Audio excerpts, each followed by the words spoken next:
Avez-vous déjà vu le célèbre qui termine une relation et de nulle part apparaît avec quelqu'un d'autre en moins d'un mois? Il semble avoir trouvé un nouvel amour, mais est-ce vraiment une vraie relation ou simplement une relation de rebond? Des cas comme celui-ci se produisent tout le temps, à la fois dans le monde de la célèbre et de la vraie vie. Pensez à Kim Kardashian et Pete Davidson, qui a commencé à s'impliquer peu de temps après le mariage de Kim avec Kanye West. Ou Brad Pitt et les affaires de rebond, comme une participation rapide avec Nicole Potraski après Angelina Jolie. Ce sont des relations intenses, pleines d'émotions au début, mais souvent destinées à l'échec. Mais pourquoi cela se produit-il? Comment cette dynamique fonctionne et pourquoi tant de gens, même des célébrités, tombent dans ce piège? Aujourd'hui, révélons les 5 étapes de la relation de rebond et comment identifier si vous êtes dans un. Ce nouvel amour durera-t-il ou vous enfoncez-vous simplement de la douleur du passé? Préparez-vous, car après cette vidéo, vous ne verrez jamais les relations de la même manière. Une relation de rebond se produit lorsque quelqu'un passe rapidement d'une relation à une autre sans traiter émotionnellement la fin. Cette hâte peut être motivée par la peur de la solitude, le besoin de validation ou même de provoquer l'ex. L'un des exemples les plus discutés a été celui de Jennifer Lopez et Ben Affleck dans les années 2000. Le couple est devenu une sensation médiatique, mais l'engagement n'a pas duré. Des années plus tard, ils ont repris et sont maintenant mariés. Ce qui soulève un point intéressant. Les relations de rebond peuvent-elles devenir durables? Mais la plupart des histoires n'ont pas une fin si heureuse. Lorsque Selena Gomez s'est terminée avec Justin Bieber, il a rapidement engagé une romance avec Hailey Baldwin. De nombreux fans ont accusé Bieber d'avoir juste essayé de combler le vide laissé par Selena. Le résultat? Un mariage hâtif. Et un fandom divisé qui débat à ce jour Bieber a vraiment dépassé son passé. En effet, dans une relation de rebond, la personne cherche généralement quelque chose d'opposé à l'ancien partenaire, essayant de corriger les erreurs du passé. Le problème est que cela se produit souvent sans une véritable maturité émotionnelle, conduisant à de nouvelles vêtements. Maintenant que nous comprenons comment commence une relation de rebond, allons aux 5 étapes de ce type de relation. Et comment savoir si vous êtes coincé en un? Tout le monde ne se rend pas compte qu'ils sont tout de suite dans une relation de rebond. En fait, ce type de relation suit un cycle émotionnel très prévisible. Pour mieux comprendre, voyons les 5 étapes de la relation de rebond et comment elles se déroulent dans la vraie vie, même dans le monde du célèbre. 1. Euphoria. L'illusion du véritable amour. C'est la phase dans laquelle tout semble parfait. La personne sent qu'elle a trouvé l'âme sœur juste après une fin difficile. Il y a un sentiment de victoire, comme si le nouveau partenaire était une récompense pour tout ce qui a mal tourné dans la relation précédente. C'est exactement ce qui est arrivé à Ariana Grande et Pete Davidson.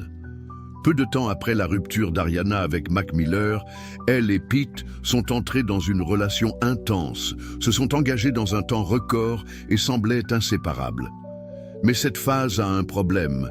Elle est construite sur la nécessité de combler un vide émotionnel. 2. Denial, ignorer les signes d'avertissement.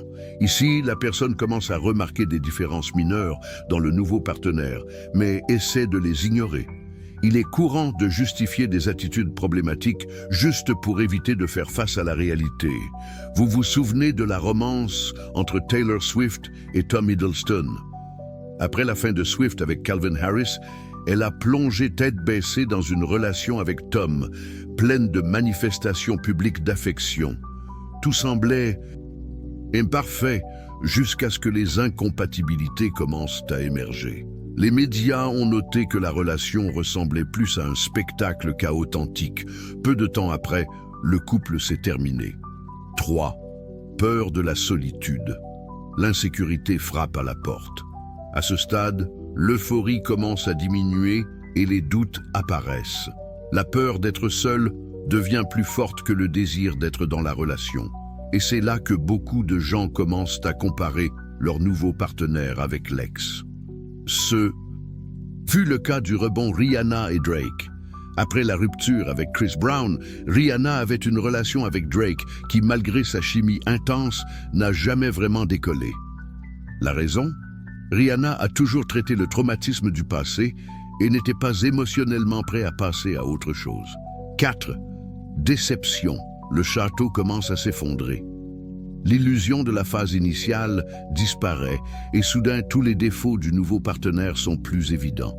La relation perd la magie et devient une source de frustration. C'est ce qui est arrivé à Miley Cyrus et Caitlyn Carter. Après avoir terminé avec Liam Hemsworth, Miley a commencé une relation de foudre avec Caitlyn. Au début, il semblait que tout allait bien, mais rapidement, la relation s'est effondrée. Miley s'est rendu compte qu'elle n'était pas prête pour quelque chose de grave et a décidé de se terminer. 5. Récupération. La fin ou un nouveau départ? Est-ce le moment de la décision finale? Continuer d'essayer ou d'accepter que la relation n'était pas ce qu'elle semblait. Certaines personnes se rendent compte qu'elles n'ont pas surmonté l'ex et ont choisi de suivre seules, tandis que d'autres peuvent transformer la relation de rebond en quelque chose de vrai. Un cas intéressant était celui de Jennifer Lopez et Ben Affleck, encore. Après des années séparées et d'autres relations, ils se sont réunis et se sont finalement mariés. Cela montre que dans certains cas rares, le temps peut faire mûrir une relation de rebond. Maintenant que vous connaissez les étapes de la relation de rebond, comment savoir si vous en vivez un? Dans le sujet suivant, voyons les signes d'avertissement qui indiquent que vous pourriez être dans une relation de rebond sans s'en rendre compte. Maintenant que nous comprenons déjà les 5 étapes de la relation de rebond, la grande question est: comment savoir si vous êtes coincé en un? Souvent, la personne ne se rend compte qu'il est en rebond quand il souffre déjà des conséquences. Mais il y a des signes clairs qui indiquent que ce nouveau roman peut être juste une évasion émotionnelle. 1. La relation a commencé peu de temps après une fin difficile.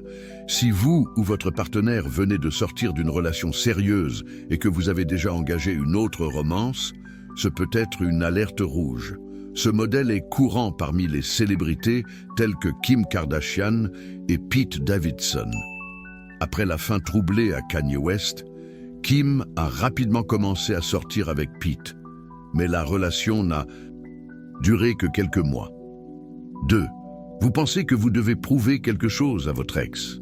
Les relations de rebond découlent souvent de la nécessité de montrer à l'ex-vous que vous êtes bien et que vous aviez.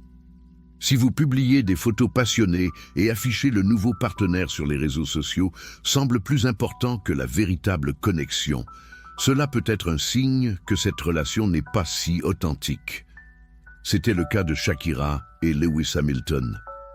Après la fin de la relation des années avec Gérard Piqué, Shakira a été vue plusieurs fois avec Hamilton et même l'acteur Tom Cruise. De nombreux fans ont émis l'hypothèse que Shakira pourrait simplement s'occuper de l'attention pour être renforcée après l'ex. 3. Vous vous concentrez davantage sur la comparaison du nouveau partenaire avec l'ex. Si vous analysez constamment ce que le nouveau partenaire fait mieux ou pire que le précédent, cela peut être une indication que vous n'avez pas surmonté la relation passée. Cela est arrivé à Justin Bieber, qui a commencé à sortir avec Hailey Baldwin peu de temps après s'être éloigné de Selena Gomez. Pendant des années, les fans ont remarqué que Bieber faisait souvent des références à Selena, ce qui a soulevé des doutes quant à savoir s'il avait vraiment surmonté la relation. 4. La relation progresse trop rapidement. Les relations de rebond sont souvent intenses et accélérées. Soudain, vous parlez de mariage, vivez ensemble ou prenez de graves décisions en temps record. C'est ce qui est arrivé à Ariana Grande et Pete Davidson. En quelques semaines, ils ont été fiancés, mais le mariage ne s'est jamais produit et la relation s'est terminée aussi vite qu'elle a commencé. 5. La relation n'a pas de lien émotionnel profond. Au début, la relation de rebond peut sembler incroyable, mais au fil du temps, le manque de connexion réelle est évident. L'accent est souvent mis sur l'attraction physique à l'heure actuelle, sans plan pour l'avenir. Ce fut le cas de Miley. Cyrus et Caitlin Carter, qui ont commencé à sortir ensemble peu de temps après leur fin, mais ont rapidement réalisé qu'il n'y avait pas de solide pour soutenir la relation. Si vous avez identifié 2 ou plusieurs de ces signes dans votre relation actuelle, méfiez-vous. Vous pouvez vivre un rebond sans vous en rendre compte. Mais que faire maintenant? Dans le sujet suivant, parlons de la façon de sortir de ce piège émotionnel sans se blesser. Si vous réalisez que vous êtes dans une relation de rebond, la pire chose que vous puissiez faire est d'ignorer les signes et de vous tromper. Ce type de relation peut être émotionnellement épuisant et, s'il n'est pas vu avec maturité, peut finir par rendre les cicatrices encore plus profondes que la fin précédente. La première étape pour sortir de cette situation est d'être honnête avec vous-même. Demandez-vous: j'aime vraiment cette personne ou j'essaie juste de combler un vide? Nous nous accrochons souvent à l'idée d'une nouvelle relation parce que nous voulons éviter la douleur de la rupture. Mais cela ne signifie pas que nous sommes prêts pour quelque chose de nouveau.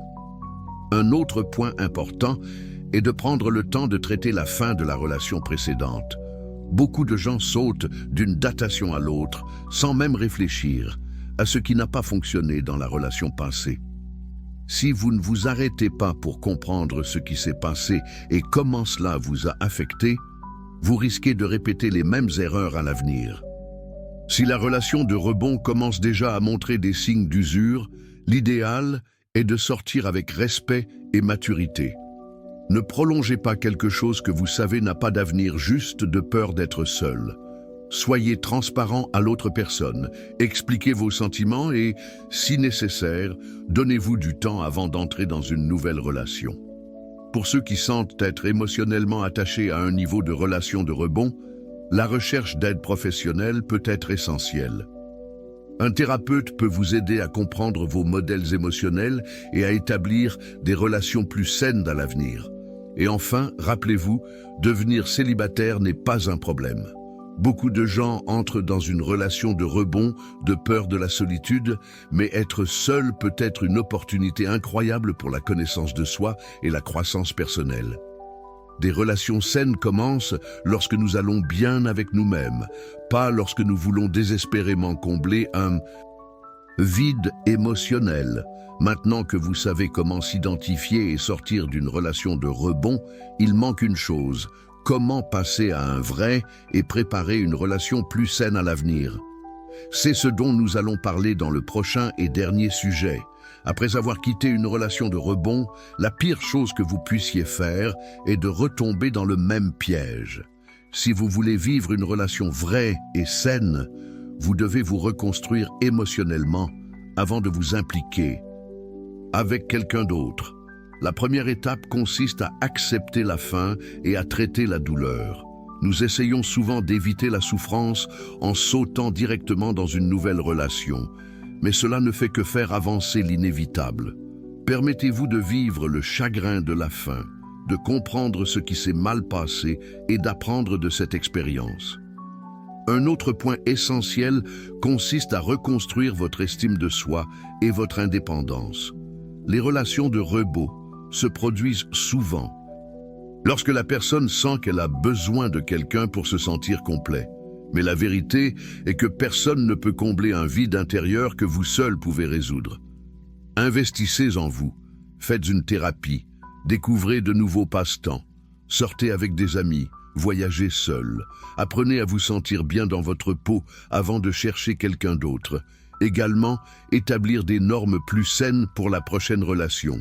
Demandez-vous: qu'est-ce que je veux vraiment chez un partenaire? Qu'est-ce que je ne veux plus accepter? Lorsque vous vous connaissez mieux, évitez de nouer des relations en fonction uniquement de besoins ou de besoin de prouver quelque chose aux autres. Et enfin, ne soyez pas pressés. Des relations saines ne sont pas construites du jour au lendemain. Si vous venez de sortir d'eux-mêmes, prenez ce temps pour vous renforcer avant d'entrer dans quelque chose de nouveau. En fin de compte, une relation de rebond peut être une grande leçon, tant que vous savez comment la reconnaître et l'utiliser comme une opportunité de croissance. Maintenant, je veux savoir, avez-vous vécu une relation de rebond? Comment avez-vous réalisé que ce n'était pas réel? Partagez votre expérience dans les commentaires et échangeons des idées sur ce sujet. Si ce contenu vous a aidé, laissez-le et abonnez-vous à la chaîne afin de ne pas perdre plus de vidéos comme celle-ci. Jusqu'à la prochaine fois.